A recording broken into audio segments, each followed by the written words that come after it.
Shauna Daisy, and I am back with another public health report. So, today we're going to be talking about social media, mental hygiene, and the transmission of psychological curses. Before I jump into the topic for today, I wanted to bring up two key themes that you need to think about throughout this message, and that is propaganda, and the second is an egregor. Now, propaganda basically is the utilization of certain beliefs and patterns in order to shift the narrative and influence the population to either think a certain way, act a certain way, or fall into certain consumer patterns. Now, the father of propaganda is Edward Bernays, and his uncle was Sigmund Freud, who is considered one of the fathers of Western psychology. So he was intimately linked with the psychological movement, right?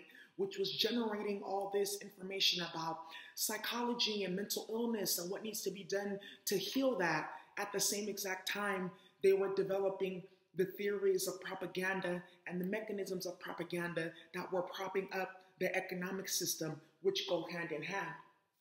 So when we talk about psychological curses, a lot of the psychological problems that we see among society today that are being driven by social media are really as well being driven and influenced by the economic system because they go hand in hand. Well, you go into the economic system, you get trauma there, you chase after clout or you chase after status, and then what happens? You get led into the mental health care system, which bred the economic system, right? And vice versa. So it's a revolving door. And these two systems, they were bred to work hand in hand. Think about them as two pillars working together. And the foundation, the house that they are propping up is American society, okay?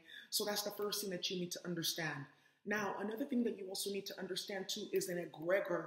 Now, an egregor is basically a psychological entity that takes on life within the mind of the individual, as well as in the mind of the individuals who have created an egregor. An egregor can be created through gossip. An egregor can be created through a lie, and then it becomes viral, and it becomes a virus in the minds of anybody who has interacted with that egregor. Okay, so these are two definitions that you need to keep within your mind as I'm going to be discussing some of these other things.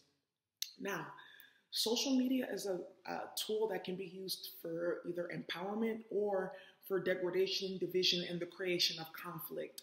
Unfortunately, as well as fortunately, everyone has access to social media, but just because everyone has access doesn't mean everyone should be on there, or that does not mean that everyone should have a platform or have a voice on social media.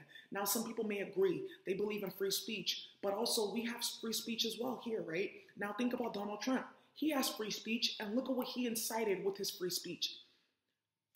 Hitler was also practicing free speech, and look what he incited with his free speech. So we clearly see that free speech does come with a price, and a lot of that time, the price comes at the cost of human suffering and the lives of innocent people, okay?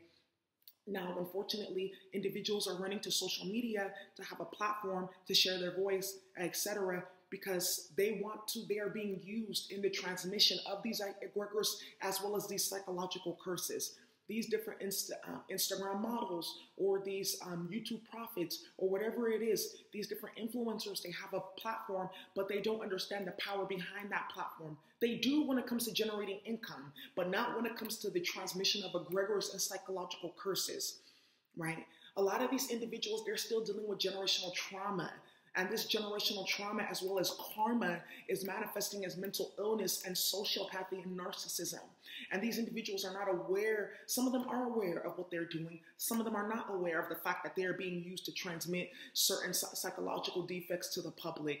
And to the unsuspecting person that does not understand propaganda and they don't understand egregors, they are willingly eating up all of this content and information, and they become infected with the virus, right, that is going viral, and they're transmitting it to people around them as well. Now, one of the things with mental hygiene and why it's so important is because a lot of these individuals that are running these platforms, they don't practice mental hygiene, okay?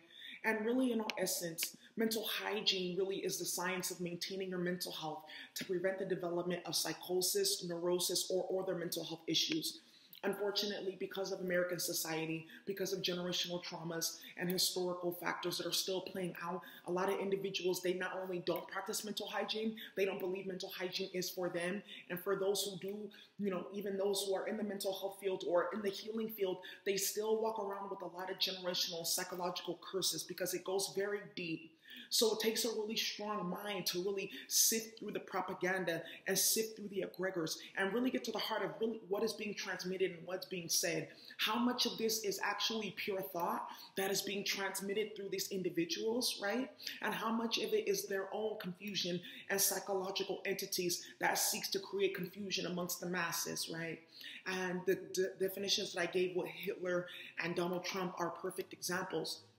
Now, I want to give another example of somebody who many of you guys may know, which is the philosopher Michael Foucault, who he did put a lot of good information out there that helped to basically create the groundwork for a lot of revolutionary thought, as well as philosophical development, right? But if you see the way that Michael Foucault lived his life, he died in a very unfortunate and tragic way, in poverty, living with HIV/AIDS, and drug addicted. So one has to ask, for somebody that has such a great mind, how much of what he was transmitting was the egregors, right, that were living within him, as well as the addiction and the entities, and how much was really him transmitting pure thought from the collective unconscious? Because that's really what a lot of these influencers, that's what they claim that they're doing. They're just helping the collective process what's in the collective unconscious and make it conscious. Right? That should be the goal of an influencer. Some of these influencers, that's not their field. Their field is just to put out different memes, put out comedy and things like that. And that's fine, right? Because not everything should be about philosophy or knowledge or learning. Because even in the ancient days, our ancestors, they had time for going to temple and learning, but they also had time for feast and merriment and fun. And they also had time for warfare and defending the kingdom as well, right? So our ancestors had a very well-rounded way of living. So these people, some of these platforms, they do have a need, right? For us to have enjoyment, for us to learn different things, arts and crafts, music, those creativity, all of that. But there comes a certain point where one has to ask, how much of this is the transmission of propaganda as well as mental illness, right, and egregors? Unfortunately, like I said, there is no type of filter for who should be and who should not be on different platforms spreading information and knowledge and wisdom, unfortunately. And that's why I'm putting these videos out there, in order for the public to learn how to self-regulate and self-select and remove a lot of these individuals that are spreading propaganda and egregors. Some of these individuals are actually paid, right, by corporations and the powers that be and the elite to spread egregors, to spread mental illness. Some of these individuals, they're being used by principalities, and a principality basically is a karmic network that is ran by a demon.